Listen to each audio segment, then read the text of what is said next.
Amakuru yongeye kumvikana uyu munsi tariki 16 ukwezi kwa gatanu umwaka wa 2025.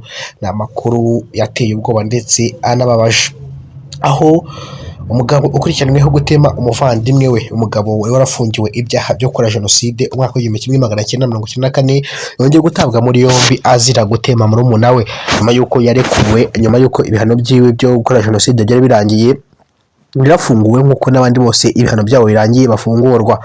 Araza asanga umuvandimwe wiwe afite isambu yaguze kandi yanahawe n'ababyeyi be, gusa bikaza no kurangira ayiguze kugira ngo imwandikweho. Bikaza kurangira rero uyu musore bashatse ko, cyangwa se nguwo warafungiye ibyaha bya jenoside ashatse ko ubwo waguze isambu ayivamo. Waguze isambu aramutsembera ndetse bagenda mu mategeko yerekana ibyangombwa isambu aramutsinda. Ubwo uyu musore cyangwa se uyu mugabo arahira ko agomba kuzamwica, ndetse kuko ntiyatinze kubikora kuko yamutemye amaboko yombi aramucoca mu buryo bugaragara. Bituma rero inzego zibishinzwe zimwe nka polisi ndetse na RIB bongera guta muri yombi uyu mugabo. N'amakuru yongeye kumvikana rero ngiye kugezaho kuri Kidasabura Movie. Niba ari ubwa mbere ugeze kuri uno muyoboro ukande kuri buto yanditseho subscribe kandi kuzugera bizajya bigufasha kubona amakuru n'ibiganiro byacu bya buri munsi tugutegurira kandi turakugezaho amasaha 28 ku yandi 28. Nagutsindiye rero umugabo akurikiranweho gutema umuvandimwe we ni mu karere ka Nyanza. Umugabo witwa Karemera Edouard akurikiranweho gutema umuvandimwe we akamusiga ari intere.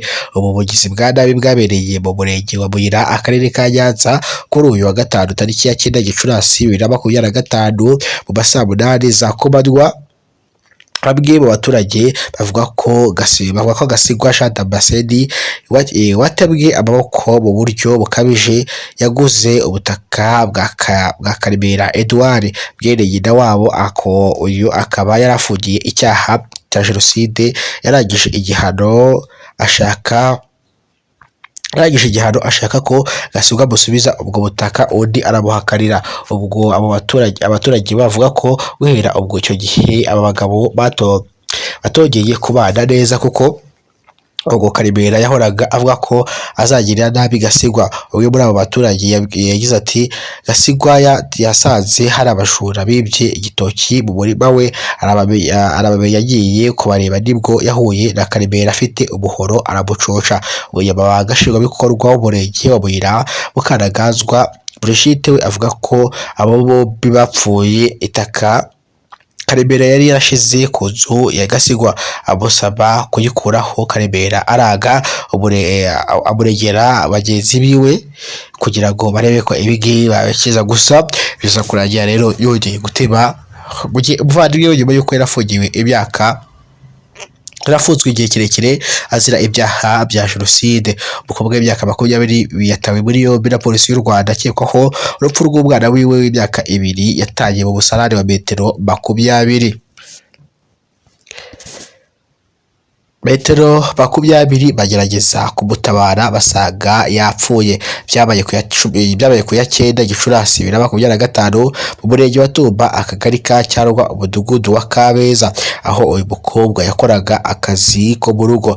Bamwe mu batuye aho ngaho byabereye babwiye itangazamakuru cya Kidasabura Movie ko uyu mukobwa yarasanzwe akora akazi ko kumesera abantu mu ngo zitandukanye, ariko mu minsi mike ishize yari yarabonye akazi ko gukora mu rugo mu mudugudu wa Kabeza.